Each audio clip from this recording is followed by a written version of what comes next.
ये आकाशवाणी है। प्रस्तुत है कार्यक्रम सुर्खियों में। इसके अंतर्गत सुनिए महाराष्ट्र और झारखंड विधानसभा चुनाव और विभिन्न राज्यों के उपचुनावों के परिणामों पर परिचर्चा। इसमें भाग ले रहे हैं राजनीतिक विश्लेषक अशोक टंडन और रवि पराशर। कार्यक्रम का संचालन कर रहे हैं आनंद श्रीवास्तव। सुर्खियों में कार्यक्रम में सबसे पहले जान लेते हैं इस समय का ताजा हाल। महाराष्ट्र में भारतीय जनता पार्टी के नेतृत्व में महायुति गठबंधन की सरकार बनना निश्चित है। उसने अब तक प्राप्त परिणामों के अनुसार पूर्ण बहुमत हासिल कर लिया है। उधर झारखंड में झारखंड मुक्ति मोर्चा के नेतृत्व में इंडिया गठबंधन की जीत की ओर बढ़ रहा है। महाराष्ट्र में 288 सदस्यीय विधानसभा चुनाव के अब तक प्राप्त नतीजों में भारतीय जनता पार्टी 87 सीटें जीत चुकी है और 49 पर आगे चल रही है। शिवसेना एसएचएस ने 42 सीटें जीत ली हैं और 15 पर बढ़त बनाए हुए है। राष्ट्रवादी कांग्रेस पार्टी ने 34 सीटों पर विजय हासिल की है और 7 पर आगे है। शिवसेना उद्धव बालासाहब ठाकरे ने 16 सीटें जीती हैं, 4 पर उसके उम्मीदवार आगे हैं। कांग्रेस पार्टी ने 10 सीटों पर विजय हासिल की है और 5 पर बढ़त बनाए हुए है। राष्ट्रवादी कांग्रेस पार्टी शरद पवार ने 6 सीटों पर विजय हासिल की है और 4 पर आगे चल रही है। समाजवादी पार्टी ने 2 सीटें जीत ली हैं। झारखंड की बात करें तो झारखंड में झारखंड मुक्ति मोर्चा ने 23 सीटें जीती हैं, 11 पर आगे है। भारतीय जनता पार्टी ने 15 सीटें जीती हैं, 6 सीटों पर आगे है। कांग्रेस ने 11 सीट जीत ली हैं और 5 सीटों पर बढ़त बनाए हुए है। राष्ट्रीय जनता दल ने 2 सीटें जीती हैं और 2 पर आगे है। कम्युनिस्ट पार्टी मार्क्सवादी लेनिनवादी ने 2 सीटें जीत ली हैं। झारखंड लोकतांत्रिक क्रांतिकारी मोर्चा, लोक जनशक्ति पार्टी और ऑल झारखंड स्टूडेंट यूनियन ने 1-1 सीट जीती है। जनता दल यूनाइटेड का उम्मीदवार 1 सीट पर आगे चल रहा है। महाराष्ट्र में एक ही चरण में 20 नवंबर को मतदान हुआ था। झारखंड विधानसभा की 81 सीटों के लिए 2 चरणों में वोट डाले गए थे। पहले चरण के चुनाव में इस महीने की 13 तारीख को 43 सीटों पर मतदान हुआ था। शेष 38 सीटों पर इसी महीने की 20 तारीख को वोट डाले गए थे। इन 2 राज्यों पर अगर चर्चा शुरू करें अशोक जी, महाराष्ट्र की बात करें, इतनी बड़ी जीत की उम्मीद शायद महायुति को भी नहीं होगी और अब मामला पहुंचा है कि सरकार बनाने का मुख्यमंत्री का चेहरा कौन होगा, इस पर मंथन चल रहा है। कैसे देखते हैं आप? देखिए, अधिकांश एग्जिट पोल तो यही दिखा रहे थे कि महायुति की सरकार बनने जा रही है और स्पष्ट बहुमत से बनने जा रही है। लेकिन ये आंकड़े, आपने ठीक कहा कि ये इसकी उम्मीद शायद महायुति के नेताओं ने भी नहीं की थी, क्योंकि इतनी बड़ी जीत तो कभी हुई नहीं। भारतीय जनता पार्टी की भी कभी जीत इतनी नहीं हुई जी। और इसमें जो 2 चीजें तय होनी थी वो ये कि असली शिवसेना कौन है, वो भी एकनाथ शिंदे ने सिद्ध कर दिया, लगभग सिद्ध कर दिया। और इसी तरह से अजित पवार ने भी सिद्ध कर दिया कि भाई भतीजा जो है वो सवा शेर है। तो ये कुछ एक चीजें हैं, लेकिन आपने ठीक कहा कि ये अप्रत्याशित जीत है और इसके लिए श्रेय किसको दिया जाए ये अलग अलग है। जैसे देवेंद्र फडणवीस ने तो ये कहा कि भाई प्रधानमंत्री मोदी को उन्होंने श्रेय दिया है और एकनाथ शिंदे अपनी नीतियों के बारे में बात कर रहे थे, जो लाडली बहना वाला जो उन्होंने वहां चलाया।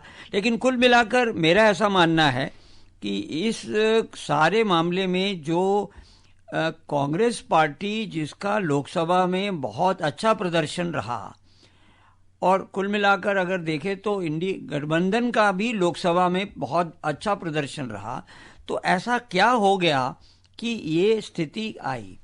मेरा व्यक्तिगत मानना है कि कांग्रेस के पास नेतृत्व की कमी थी जी। कोई नेता नहीं थे। आज पृथ्वीराज चौहान स्वयं हार गए हैं और मुझे ध्यान नहीं कि नाना पटोले का क्या हुआ, लेकिन कुल मिलाकर महाराष्ट्र, जहां पर कांग्रेस ने कई दशकों तक राज किया, आज वो नेतृत्वहीन हो गई है और वो ये शिवसेना और एनसीपी जैसी पार्टियों पर निर्भर हो गई है। तो एक राष्ट्रीय दल के तौर पर कांग्रेस की जो पहचान रहती थी, आज वो कुछ और दलों के बैसाखी पर चलकर जब चुनाव लड़ने चली है, तो ये कांग्रेस के नेतृत्व को आत्मनिरीक्षण करना पड़ेगा कि अगर उनको भाजपा का सही माने में राष्ट्रीय विकल्प बनना है तो अपने दम पर पार्टी का संगठन मजबूत करना पड़ेगा।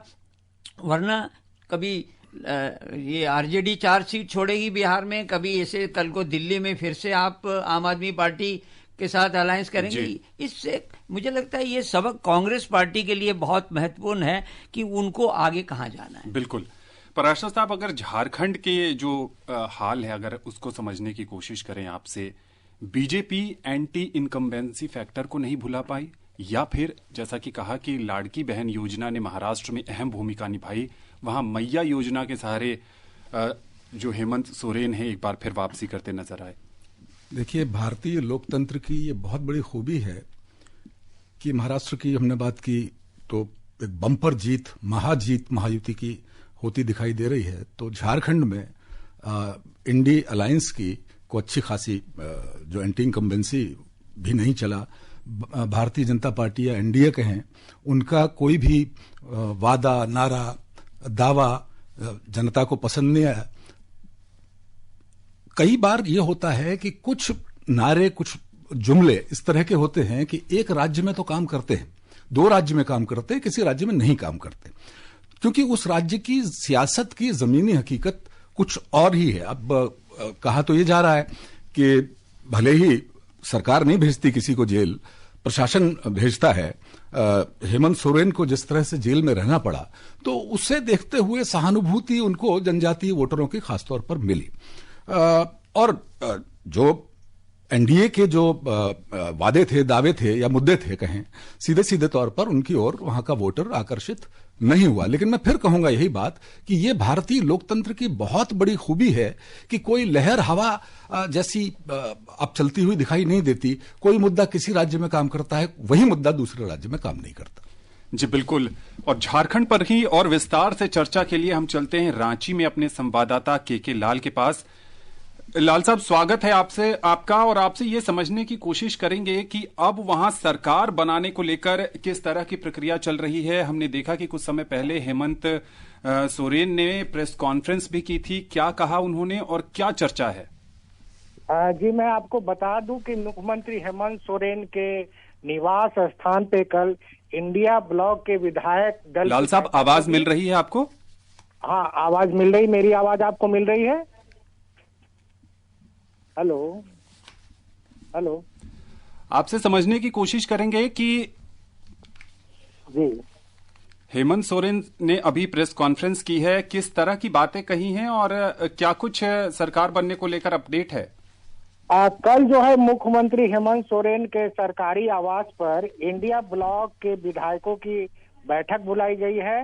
इसमें नेता का चयन किया जाएगा और इसके बाद सरकार के गठन की प्रक्रिया शुरू होगी। और इसके बाद जो है हर एक दल के विधायक दल की अलग अलग बैठक होगी, जिसमें विधायक दल के नेता चुने जाएंगे। लेकिन कल मुख्यमंत्री के आवास पर 11 बजे की जो बैठक है वो काफी अहम है और उसी में दल के नेता का चयन होगा। इसके बाद सरकार बनाने की प्रक्रिया शुरू की जाएगी। थोड़ा और बताएं कि इस जीत को वहां की राजनीतिक पार्टियों की तरफ से किस तरह से देखा गया, चूंकि अब काउंटिंग लगभग समापन की तरफ है, और क्या एनालिसिस है दोनों तरफ से? पहले ये बता दूं कि झारखंड राज्य के गठन के बाद ये पहली बार है कि जेएमएम के नेतृत्व में जो सरकार है, दोबारा राज्य में सरकार सत्ता में लौटी है। ये खास बात है। और एक बात है कि जेएमएम का ग्राफ काफी बढ़ा है, 56 सीट लाई है 81 विधानसभा क्षेत्रों में, करीब 2/3 बहुमत है। तो ये प्रचंड बहुमत है। और वहीं एनडीए का ग्राफ घट गया है, उनका जो है 24 पे वो सिमट जाएंगे। खास बात ये रही कि आरजेडी की संख्या भी 4 हुई है, कांग्रेस के सदस्यों की संख्या भी बढ़ करके 12 हुई है और सीपीआई-एमएल के 2 सदस्य निर्वाचित हुए हैं। वहीं एनडीए में देखें तो आजसू के केवल 1 सीट जीते हैं, जबकि पिछले विधानसभा चुनाव में माने 2000 पिछला जो विधानसभा चुनाव था उसमें आजसू के 3 सदस्य थे। और एक खास बात यह है कि लोकतांत्रिक झारखंड लोकतांत्रिक क्रांतिकारी के एक जयराम महतो हैं, उनकी भूमिका काफी अहम रही, क्योंकि उनका महतो का वोट उन्होंने हर एक विधानसभा क्षेत्र में अपना उम्मीदवार खड़ा किया। जी। डुमरी से वो जयराम महतो खुद चुनाव जीते। बिल्कुल लाल साहब, इनका हर एक जगह से महतो का वोट कटा और चिल्ली विधानसभा क्षेत्र से सुदेश कुमार महतो चुनाव मैदान में थे जी जी, तो वो भी हारे इनकी वजह से जी तो एक जो जयराम महतो का फैक्टर जो था वो काफी अहम था जी। इन और तमाम इस बात में जानकारियों आपको के लिए ये आपका भी बहुत कहूं- बहुत आभार। अगले कार्यक्रम में फिर आपसे जुड़ेंगे। टंडन साहब, उत्तर प्रदेश के उपचुनाव की भी अगर थोड़ी चर्चा कर ली जाए, 9 सीटों पर वहां मतदान हुआ था। 7 पर जो एनडीए अलायंस है, 1 सीट पर अभी भी मतगणना जारी है, कुंदरकी पर। 7 बनाम 2 कैसे देखते हैं? देखिए, जब ये चुनाव हुए थे घोषित, तो उस समय बहुत बड़ी ये अटकलें लगाई जा रही थी कि क्योंकि उत्तर प्रदेश में लोकसभा चुनाव में भारतीय जनता पार्टी का प्रदर्शन उतना अच्छा नहीं रहा था, तो उसमें ब्लेम गेम चल रही थी कि ये क्यों हुआ। प्रधानमंत्री का स्वयं का भी उनके कॉन्स्टिट्यूंसी में जो मत प्रतिशत कम हुआ, तो ये एक चुनौती थी मुख्यमंत्री योगी आदित्यनाथ के लिए। तो योगी आदित्यनाथ ने पार्टी हाईकमांड को, ऐसा मीडिया रिपोर्ट्स में भी आया, कि मुझे अगर फ्री हैंड दिया जाएगा उम्मीदवार चुनने में और चुनाव अभियान चलाने में, तो मैं आपको ये सीटें जीत के दिखाऊंगा।